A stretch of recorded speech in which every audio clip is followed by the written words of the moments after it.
Geliefdes, ek wil hê jy moet vandag besef dat die wêreld in oproer is. Hy is in verwarring. Hy is in oorlog.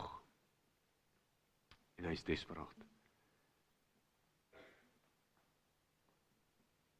Ek wil hê jy moet besef dat in die midde van dit is die Here. Niks vang hom ontkant nie. Dit is hy, en hy alleen, wat die oorwinning behaal. Waarom sê Korintiërs dit so mooi? Maar aan God die dank, wat aan ons die oorwinning gee deur ons Here Jesus Christus. En dit is hy wat julle vanmôre groet, en vir julle sê genade en vrede, in en deur en van ons Here Jesus Christus. Amen. Binneste van ons harte roep ons vandag uit, dat daar net een is wat waardig is, en een is wat redding behaal, en dit is U, Here.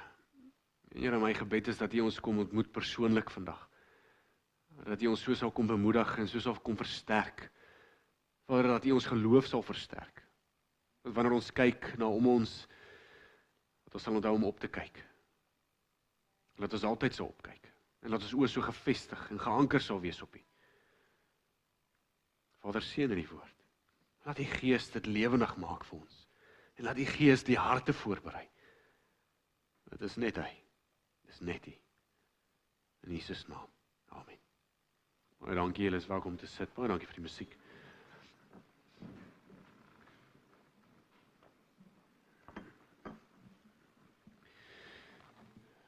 Terwyl hulle afstap, is julle welkom om op te maak by Hebreërs 11.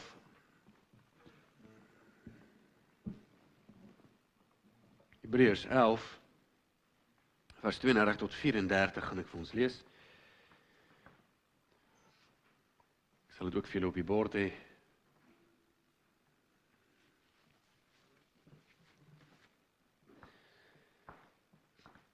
Hebreërs 11, vers 32 tot 34 is ons skriflesing.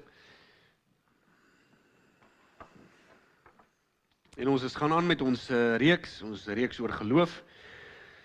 En ons het gesien, geloof is, hoe geloof gedefinieer word deur Hebreërs 11.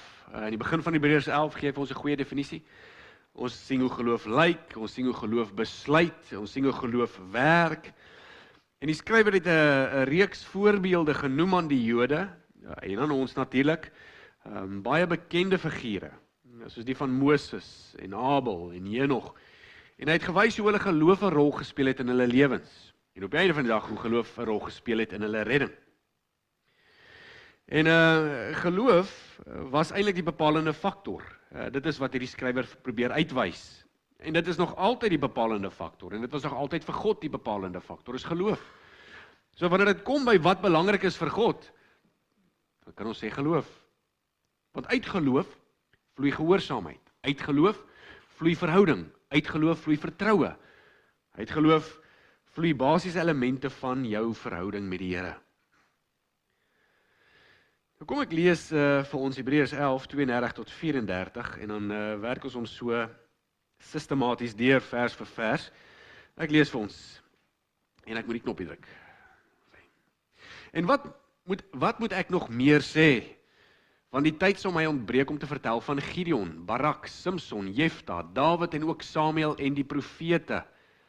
Hulle wat deur geloof koninkryke verower het, wat gedoen het wat reg is, wat beloftes verkry het, wat die bekke van leeu's toegestop het, wat die geweld van vuur geblus, die skerpte van die swaard ontvlug het, wat krag ontvang het in hulle swakheid, wat magtig geword het in oorlogvoering, wat slagordes van vreemdes afgeweer het. In ons vorige gedeelte het ons gesien hoe die skrywer praat van Abraham, en ons het gesien dat hy gesê het Abraham was bereid om te wag, en ons het gesê geloof wag op die Here. Daar's 'n vorm van geduld wat daarmee gepaard gaan. Ons het ook gesien dat geloof gehoorsaam is. Ons het gesien hoe Moses en Abraham beide dit gedoen het. Abraham was tot so mate gehoorsaam dat hy bereid was om sy seun te offer. Ons het ook gesien hoe geloof kyk na die toekoms. Ons het dit gesien deur Isak, Jakob en Josef. Hulle het nie 'n belofte gekry nie, maar hulle het na die toekoms gekyk en geweet daar's iets beters wat wag vir hulle. En in die volgende gedeelte sien ons hoe geloof oorwin. Ons sien hoe geloof in die midde van gevaar voortduur, aanhou. Ons sien hoe geloof beslissend optree. Nou ek hoop by nou dat ons sal agterkom dat geloof nie net 'n fiets is waarop ons klim om ergens te kom nie. En ek hoop ook nie dit is die Christense siening oor geloof nie. Ek weet in baie kerke wat 'n ander evangelie verkondig en wat van 'n ander Jesus praat wat nie in die Bybel is nie, is geloof 'n tipe van 'n voertuig, 'n fiets. Jy klim op die fiets, jy klim op geloof en dan ry jy na dit wat jy wil kry of dit waartoe jy wil gaan. Dit is nie geloof nie, dit is nie Bybelse geloof nie. Bybelse geloof is nie 'n voertuig nie. Bybelse geloof werk op verskillende areas, dimensies van jou lewe. En wanneer geloof werk, dan sal jy sien, dit spoel oor na jou verhouding met jou vrou. Dit spoel oor na jou verhouding met jou kind. Dit spoel oor hoe jy by die werk optree. Dit spoel oor hoe jy besluite maak. Dit spoel oor na jou hoop en jou verwagting van die toekoms. Geloof beïnvloed elke area van jou lewe. Geloof is nie 'n fiets waarna toe ons ry na 'n spesifieke ding en sê, ek het dit gemaak nie. Dis hoekom dit 'n konstante geloofstryd is in die Christelike lewe.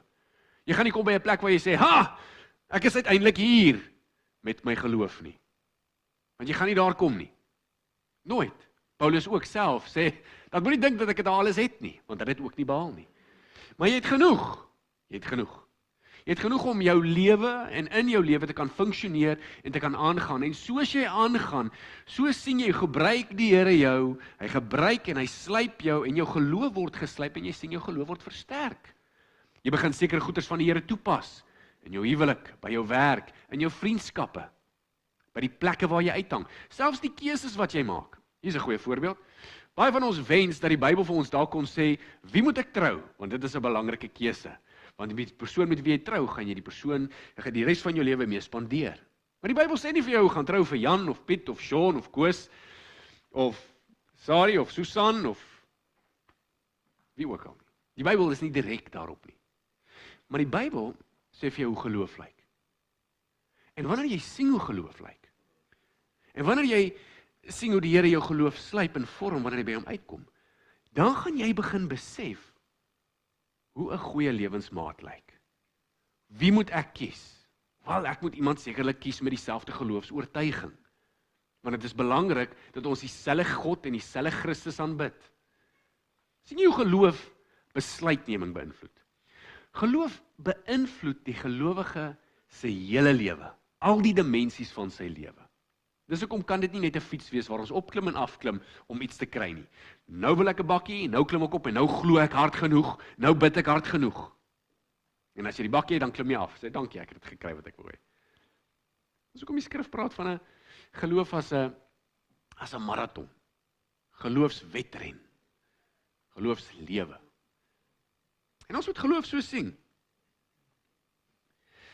In Hebreërs 11, hierdie gedeelte veral, wys ons nie net wat geloof is nie, maar jy gaan nou sien, hy noem nou 'n reeks goeders wat gebeur het, en hy noem 'n reeks name van hoe geloof eintlik in hierdie mense se lewens gewerk het. Nou kom ons kyk bietjie na vers 32. En wat moet ek nog meer sê? Want die tyd sal my ontbreek om te vertel van Gideon, Barak, Samson, Jefta, Dawid en ook Samuel en die profete. Nou die skrywer begin met 'n retoriese vraag. 'n Retoriese vraag is 'n vraag wat jy vra, waarop jy nie noodwendig 'n antwoord verwag nie. Byvoorbeeld, as jou kind iets verkeerd gedoen het, en jy sou hom aanspreek, dan spreek jy hom gewoonlik met 'n vraag aan. Wie dink jy is jy, mannetjie? Maar hy durf nie antwoord nie. Hy moet nie antwoord nie. Dis wat die skrywer hier doen.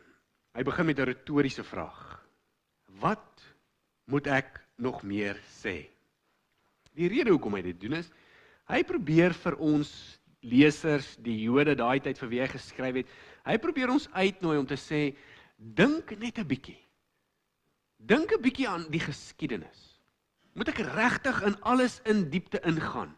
Moet ek almal vir julle beskryf? Dan praat hy, noem hulle Gideon, Barak, Samson, Jefta, Dawid, Samuel, moet ek al hierdie mense se goed vir julle noem? Dink 'n bietjie. Hy sê ek het nie tyd om deur alles te gaan nie. Wat hy eintlik sê is, gaan kyk na die geskiedenis. Dan gaan jy sien hoe werk geloof. Ek dink hierdie is 'n goeie sleutel van hoe ons ook die Ou Testament moet benader. Hier binne lê iets ten opsigte van dit. So hy nooi jou uit, sonder om vir jou verduideliking te gee, deur die vraag wat hy vra om te sê, gaan kyk na die voorbeelde. Dink net 'n bietjie. Ek het vir jou 'n paar genoem, maar ek het nog nie eers by hierdie mense gekom nie. Nou hy noem hierdie mense, nie omdat hulle lukraak is nie, dis nie net mense wat hy sommer so uit die lug uitpluk nie, maar ek dink daar's twee redes hoekom hy hulle noem. Eerstens, hy gebruik bekende voorbeelde. Dis bekend, Gideon, Barak, Samson, Jefta, Dawid en Samuel is bekende voorbeelde. Dit is vir ons bekend, hulle was verseker bekend vir die Jode. En tweedens, hy noem hulle presies wat hy noem hulle in 'n spesifieke volgorde. Jy sal sien tot en met nou toe, tot en met die vorige gedeelte, het ons by Genesis begin, as jy mooi opgelet het. Die skrywer het by Genesis begin, hy het begin by Abel, jy onthou, en hy het reg deur gewerk, tot en met Moses, Abraham, Moses en Moses was Exodus. Hy het die begin van Genesis gevat, hy het hom deurgewerk met bekende figure, en toe kom hy by Exodus, en nou die volgende, en toe kom hy tot by Joshua, ons het nie Joshua behandel nie, omdat ons moes gesê het, ek sê dieselfde, onthou jy, ek het daai skrifversie uitgelos, nie omdat ek wou nie, maar weens die tyd wat ek moes. En toe gaan hy aan by die volgende gedeelte, na Joshua is rigters, en daar is Gideon en Barak, van een van die eerste twee rigters. So hy noem hulle, want hy is besig om die geskiedenis te herhaal en om te wys, deur geskiedenis heen was geloof nog altyd die bepalende faktor. Toe praat hy van Gideon, Barak, Samson en Jefta. Daar is ons 4 bekende rigters. En direk na die rigters kry ons die konings. Dawid. Dawid en natuurlik Samuel van die profete. So hy noem hulle, hy noem die begin, die eerste 5 boeke, die Tenach of die Torah van die Jode, dan praat hy van Joshua, dan praat hy van die rigters, dan praat hy van konings en dan praat hy van die profete. Hy kategoriseer die hele Ou Testament. En hy gebruik helde uit hulle uit, om vir julle te wys, vir ons te wys, vir hulle te wys, deur alles was dit nog altyd geloof. Dit is besonder. En ek kan dink as hy oor elkeen iets moes skryf, sou dit redelik lank gevat het. So ek glo dis die 2 redes wat hy noem. Hy noem bekende figure sodat ons hulle stories kan onthou. Dit dien as 'n tipe van 'n sneller, want dadelik as jy dink aan Gideon, dan dink jy van die verhaal van Gideon, en dadelik as jy dink aan Dawid, dan dink jy aan Dawid en Goliat. So dis 'n sneller, dit vat jou dadelik terug na geskiedenis toe. En tweedens, hy noem hulle in 'n volgorde, sodat hy kan wys, die hele geskiedenis word eintlik maar saam onder dit geklassifiseer. Nou hierdie lys van mense is vir ons belangrik om te erken, dat nie een van hulle wat daar staan, en inteendeel nie een wat ons genoem het nie, was perfek nie. Nie een nie. En ook die na hulle sal nie perfek wees nie. Daar is nie een perfek van hulle nie. Hy gebruik juist hulle, dink ek ook, want hulle was met fout. En ek dink dit is vir ons 'n belangrike geloofsles hier binne. As daar geen geloofsheld is wat perfek is nie, maar tog kon God hulle gebruik. Hoekom sit ons baie keer verwagting op mense dat hulle moet perfek wees? Ons doen dit. Ons doen dit baie keer op geestelike leiers, ons doen dit baie keer op Christelike vriende, asof almal nou perfek moet optree. Ons hef hulle op, sit hulle soos die Engels sê op 'n pedestal en sê, jy moet perfek wees, vir God om jou te gebruik. Dis nie so nie. God gebruik nie die perfekte nie. Nou wat ek nie sê nie is, ek sê nie dat, moenie vir een oomblik dink dat, okay, so ek kan maar volhard in my sonde, en dan gaan die Here my gebruik nie. Nee, dis nie wat hy sê nie. Die mense het fout gehad, onintentionele fout. Hulle het tekortkominge gehad, maar ten spyte van dit het die Here met hulle gewerk, deur hulle gewerk. Ons moet versigtig wees om mense te vooroordeel, om 'n verwagting op hulle te sit van perfektheid. Moenie verwag van jou man, of van jou vrou, of van jou vriend, of van jou leraar, of jou herder, om dit te wees, wat net Jesus vir jou kan wees nie. Net Jesus kan vir jou perfek wees, hoor. En so leer ons genade hê vir mekaar. En vergifnis. En ek dink dit is waar die sleutel lê van familie en van diversiteit. Net Jesus bereik hierdie perfektheid. Sinclair Ferguson sê dit mooi, hy sê genade. Ons kry genade as ons struikel, ons kry genade as ons foute maak. Hy sê maar genade is nie daar om te volhard in sonde nie. Genade is daar om sonde te hanteer en om ontslae te raak van sonde.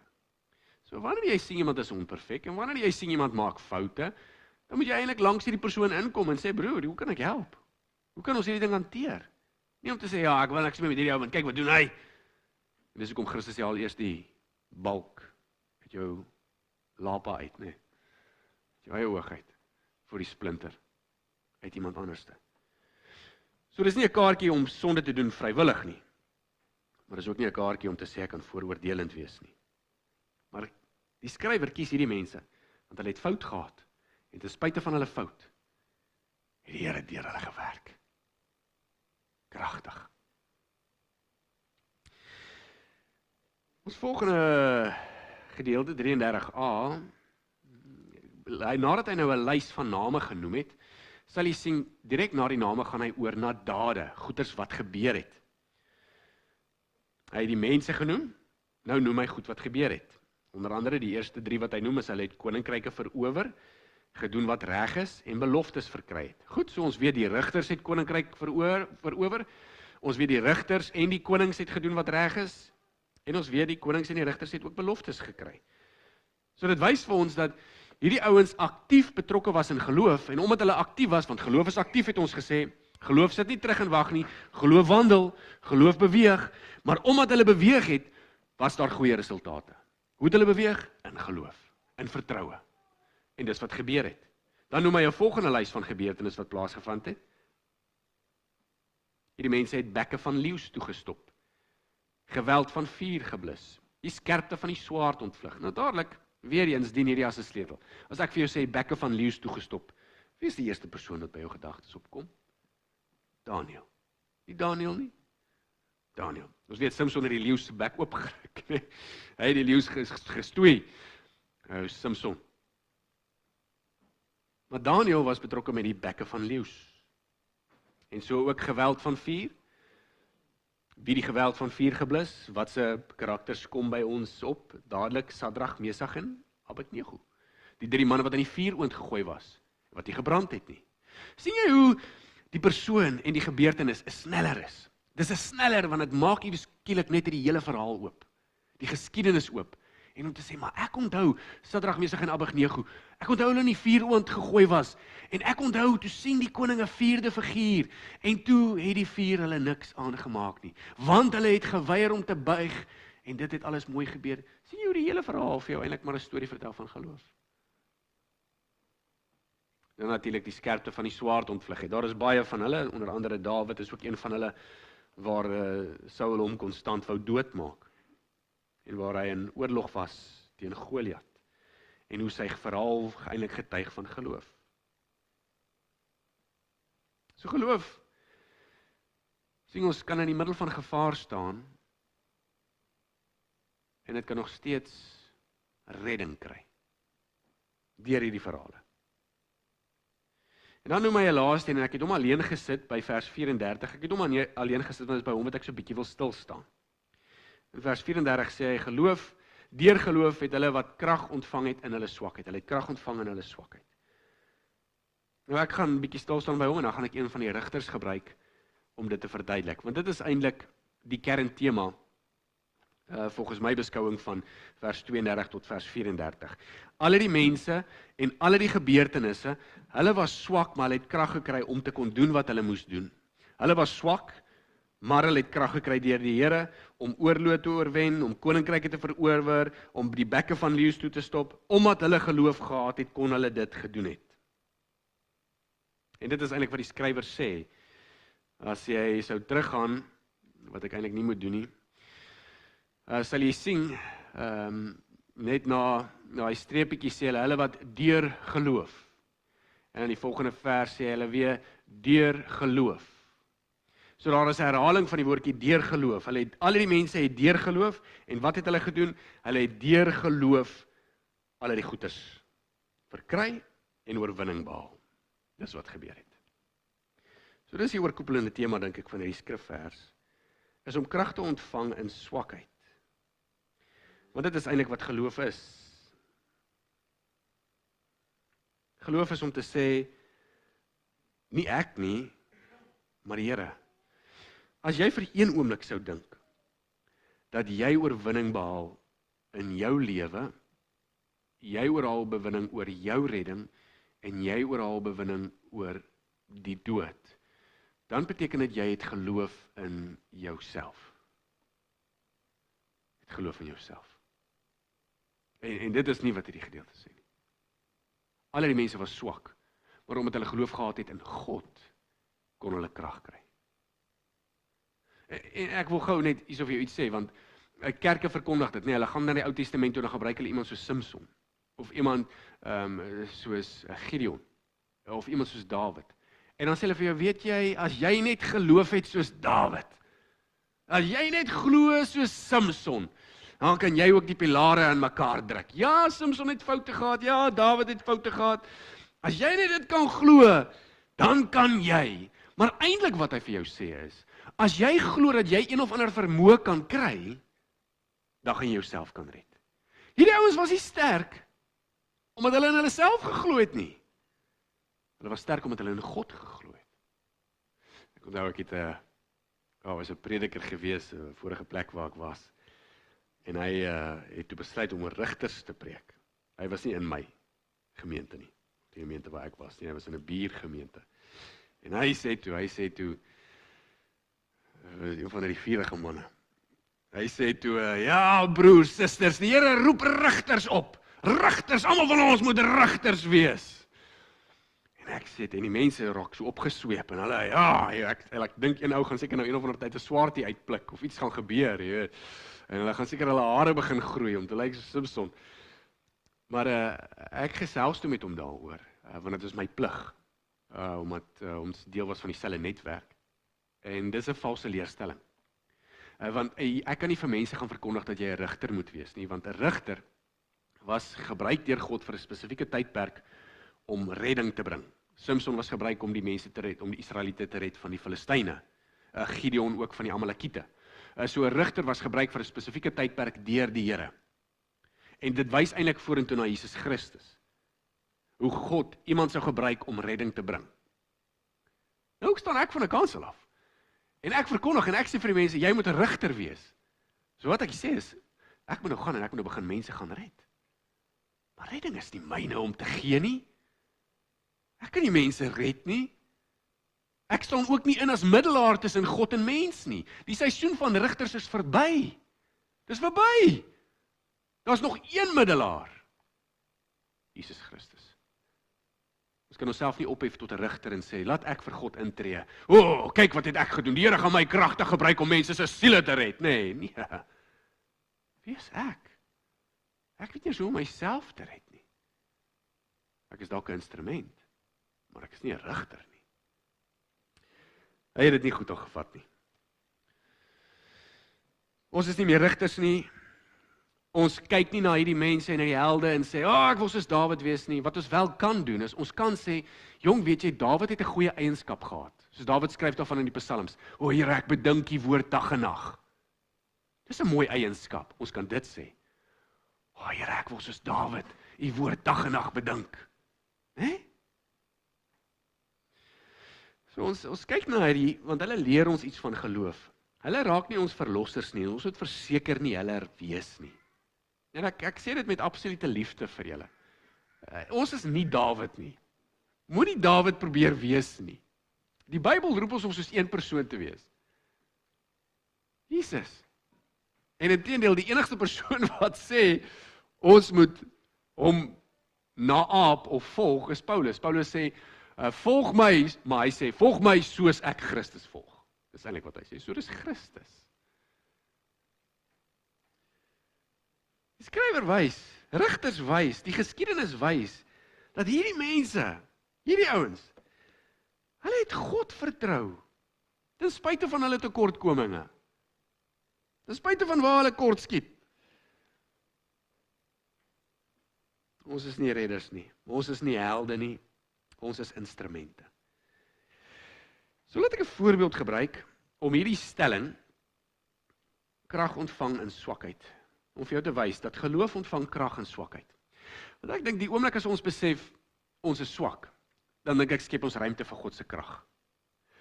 Sien jouself as ek weet nie, dalk is, sonder om jou te beledig, miskien 'n streamline stukkie Tupperware, dit is dalk beter. Sien jouself as 'n stukkie Tupperware, 'n bak. En in hierdie bak is daar plek net vir een ding. En hierdie een ding is of jy, of God. Dis al. Wanneer jy vertroue sit in die self, dan maak jy daai Tupperware vol van jouself. En as dit vol is van jouself, dan is daar nie plek vir God nie.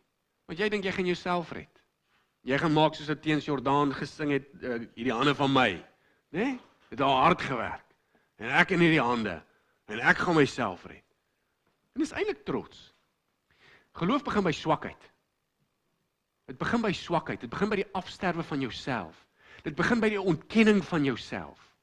Om te sê, maar Here, ek besef ek sit eintlik in Nieu-Seeland want U moes my hier gesit het. Here, ek besef eintlik ek sit in hierdie kerk want U moes my hier geplaas het. Here, ek besef eintlik om U te ken is genade want ek kon myself nie red nie. Wie het jou oë verhelder? Wie het jou hart oopgemaak? Wie het jou toeganklik gemaak vir die woord van die Here? Was dit jy? Ja, dit was verseker nie ek nie.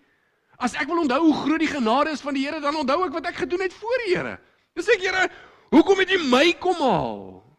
Ek, 'n verlore, 'n verwarde, 'n vuil. En ek wil eintlik maar sê ek was 'n stuk gemors. En hier kom hy en hy ontferm homself oor my. Dan sê ek, maar hoekom ek? Sê ek, van is genade.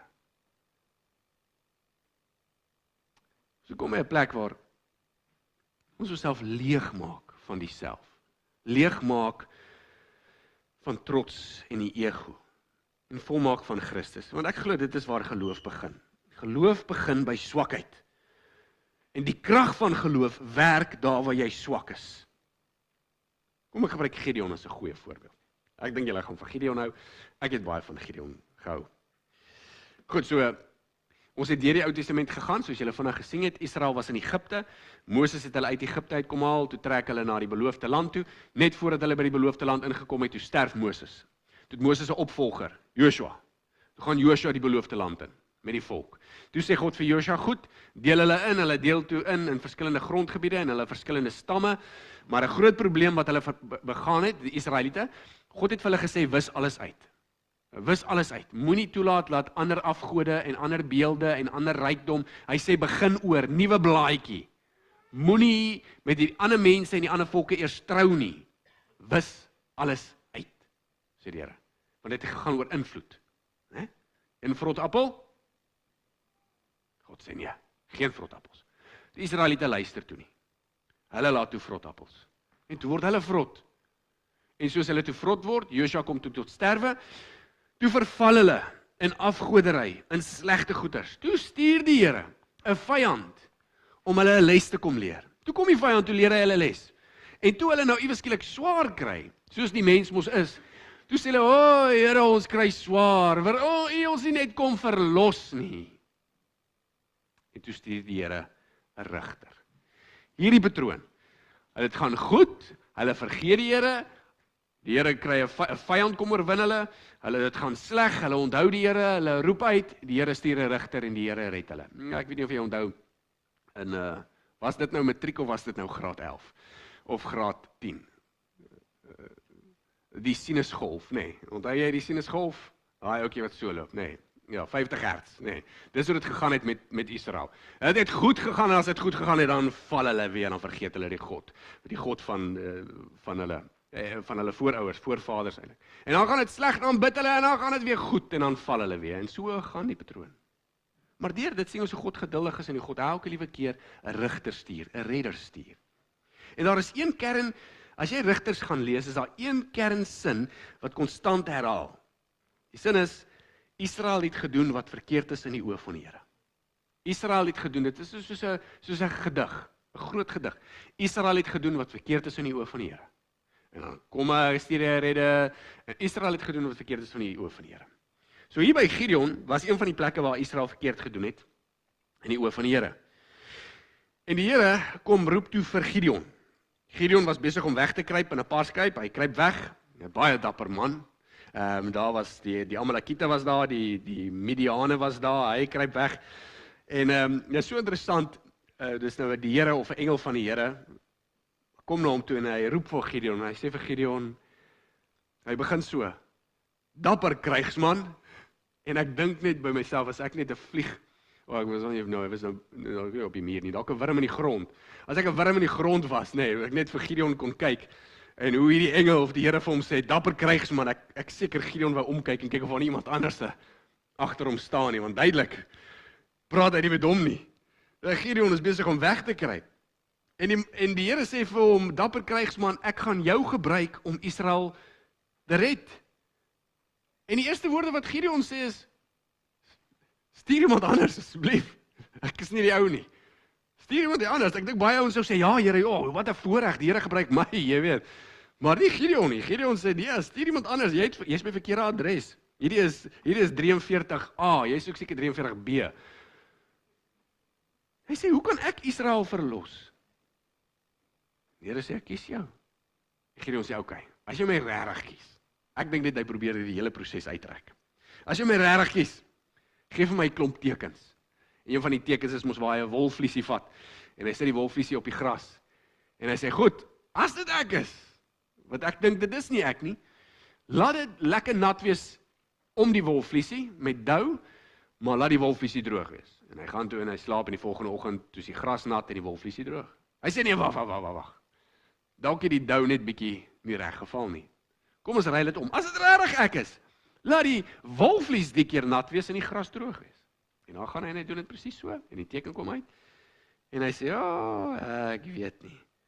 Ek weet nie of ek die ou is nie, dit gebeur so, hy twyfel, teken na teken na teken, vra hy hom. Die Here sê toe, Gideon, jy is die man. Hy sê toe goed. Ek sal doen soos hy sê. Ek sal doen soos hy sê. Die Here gee toe vir hom die eerste opdrag. Hy sê toe vir hom, gaan kap die afgodsbeeld van Baal af. Gaan kap hom af. Gideon kry toe 10 manne, om saam met hom te gaan afkap, hierdie afgodsbeeld.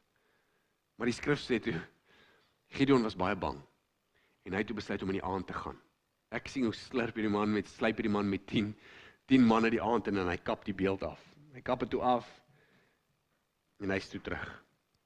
En die Here sê toe vir hom, goed, Gideon, ek gaan jou nou gebruik, om Israel te verlos. Jy moet nou optrek, teen die, nou ek noem hulle 3, want ek wil jy moet weet daar's 3, teen Midian, die Midianite, die Amalekiete, en die skrif sê daar's mense uit die ooste. So daar's 3 groepe mense. Die mense uit die ooste kon meer gewees het, so dit kon 'n kombinasie van vegters gewees het. 3 groepe, wie Gideon moet oorwen. Hulle was 135 mans. 135. Gideon maak sy manne bymekaar, en hy sê, alright, wie meld aan? Nee, hulle meld aan 32,000. 32,000 en 135,000. Nou dit op homself, sal ook klaar vir my sê, dit kort 'n wonderwerk. 32,000, 135,000, jy weet Maar die Here sê toe vir Gideon, hy sê iets vreemds. Hy sê, Gideon, die manne wat jy gekry het is te veel. Nee, jy onthou die vrou. Hy sê, raak ontslae van hulle. Hy sê vir almal wat bang is, dat hulle maar kan huis toe gaan. Ja, gaan al die bangbroeke. Nee, 22,000 van hulle gaan. 22,000. 10,000 bly oor. Gideon dink seker, ek en hierdie 10,000, alright, daar's 'n plan? Nee, dis 'n plan. Daar's 'n plan. Die Here sê vir Gideon, jy is nog steeds te veel. En die sê die Here iets interessants, hy sê, jy is te veel, want as julle die oorwinning behaal, gaan julle dink, julle het dit gedoen. Julle moet weet, dit is ek. Dit is die Here. Hy sê, vat die manne af om lekker te gaan drink. Daar in die rivier. En hy vat die manne af. En hy sê, almal wat drink soos 'n hond, soos Lassie, stuur hulle huis toe. Maar die ouens almal wat drink soos 'n hond moet bly. Lassie moet bly. Lassie, loyaal. Almal wat drink soos 'n hondjie moet bly. Die ouens wat beskaaf drink, wat op hulle knieë gaan en wat met hulle hande die water skep en so mooi drink. Hulle moet gaan. So hier leer dit jou ook, dat as jy maniere het, word jy seker maar gered van oorlog, ek weet nie. Die ouens wat toe drink soos 'n hond, is 300, en dis die ouens wat bly. Net 300 mans. En hier sê die Here uiteindelik, goed, hierdie 300 sal ek gebruik, om Israel te verlos. Die Here sê toe vir Gideon, vat hulle, trek op, kom ons gaan. Die Here sê vir Gideon, maar as jy bang is, en dit is vir my so mooi, Gideon, as jy bang is, gaan na die kamp van die Midianite, Amalekite en die manne uit die ooste. Gaan na hulle kamp. Hy sê gaan af. So ons verneem hulle was op 'n vlakte, op 'n hoogte en die ouens was op 'n onderste op 'n vlakte. Hy sê Gideon, gaan jy af en gaan luister net bietjie wat hulle sê. As jy bang is, Gideon. Gideon het nie 2 keer gedink toe hy af, nee. Hy was voorwaar bang. En hy gaan toe af tot by die kamp en hoor net gou hierso wat sê die woord vir ons hierso. Die Midianite, die Amalekite en al die mense uit die ooste het in die vlakte gelê soos groot swerms treksprinkane. En hulle kamele was ontelbaar, so talryk soos die sand wat langs die seestrand is. Toe Gideon daar kom, vertel 'n man juis vir sy vriend van sy droom. Dis nou een van die Midianite dalk wat 'n droom gehad het. Hy sê, kyk, het hy gesê, ek het 'n droom gehad. Daar was 'n ronde garsbrood wat aan die kamp van die Midianite inrol, tot by 'n tent kom en dit tref, sodat dit val. Dit het die tent laat omdop, sodat dit daar gelê het. Sy vriend antwoord toe en sê, dit kan niks anders wees nie, as die swaard van Gideon, seun van Joas, die Israeliet. God het die Midianite en die hele kamp in sy hand gegee. Toe Gideon die vertelling oor die droom en die uitleg daarvan hoor, het hy dadelik in aanbidding neergebuig. Hy het na die kamp van Israel teruggegaan en gesê, staan op, want die Here het die kamp van die Midianite in julle hand gegee. So hy sluip af tot by die kamp van hierdie 135.000 en hy hoor hoe praat 'n ou. So toevallig. Hoor hoe praat 'n ou oor 'n droom wat hy gehad het oor hoe hulle doodgaan. Dis wat hy droom, dis wat hy hoor. Toe Gideon dit besef hy die Here het hulle vir hom gegee. Gideon vat toe sy 300 man, hy deel dit toe in 3 eenhede van 100 elk en hy sê vir elke eenheid om die kamp te staan. Hy gee vir elke man vat 'n pot, 'n fakkel en 'n ramshoring. Nie 'n swaard nie. Hy vat daai 3 goed en hy sê gaan staan om die kamp en hulle gaan staan om die kamp. En Gideon sê op my, wanneer ek blaas, dan blaas jy die ramshoring en as die ramshorings blaas, dan slaan jy die potte stikkend. Hulle sluip toe om en staan om hierdie 135.000 mans en Gideon begin blaas en die ander 300 mans blaas. Nou goed, ek dink 300 lyk min in vergelyking met 135.000, ek stem. Maar 300 ramshorings, dat is 'n groot geraas. En hulle blaas, nou hierdie was so in die middel van die nag, nou blaas hulle, en soos hulle blaas, slaan hulle die potte stikkend. En as die potte stikkend is, haal hulle fakkels en hulle waai hulle fakkels. En die woord sê, die Here het hierdie ouens wat in daai kamp was, het hulle swaarde teen mekaar gerig. Hulle het mekaar begin doodmaak. Hulle het mekaar so begin doodmaak dat net 10.000 oorgebly het van hierdie ouens. En hierdie 10.000 het toe gevlug, hulle was toe later gevang en die 2 konings wat ook daarmee saam gevlug het, was toe later doodgemaak. Nou dis vir my interessant wat hier gebeur het. Ek het net so 'n bietjie daaroor gedink om dit met jou te deel. So verbeel jy jou die stories loop al rond in die kamp onder die troepe van Gideon en die Here en die drome en die mense is vol vrees van Gideon en die hand van Gideon. Nou gaan slaap jy in die middel van die nag en hier eweskielik hoor jy 300 ramshorings en jy skrik wakker.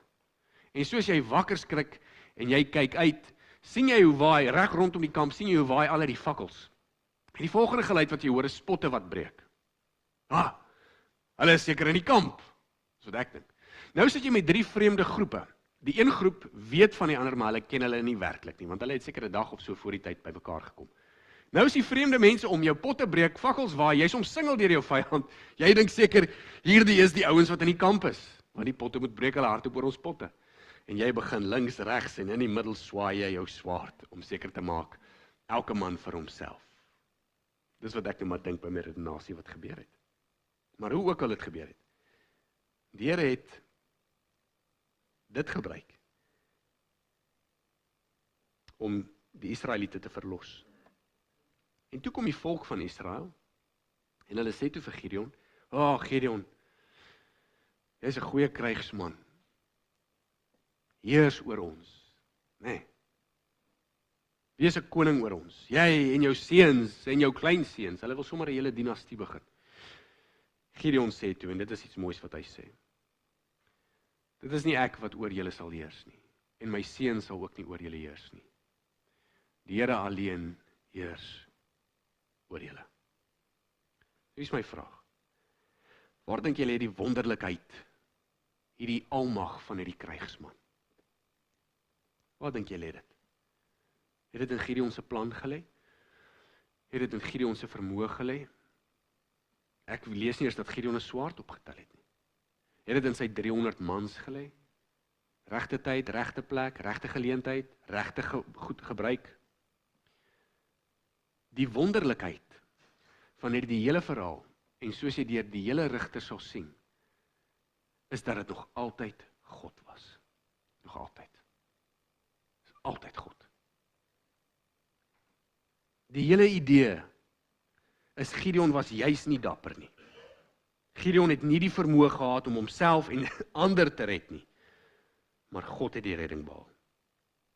En dit is my mooi toe Gideon het die droom hoor van daai Amalekiete. Toe hy hoor hoe sê die ou, ja, dis die swaard van Gideon. Weet jy wat is die eerste ding wat hy doen? Hy buig aan aanbidding. Hy het besef, dis net die Here. Hy buig aan aanbidding, dis net die Here. Hy het besef, is God wat hierdie oorwinning behaal.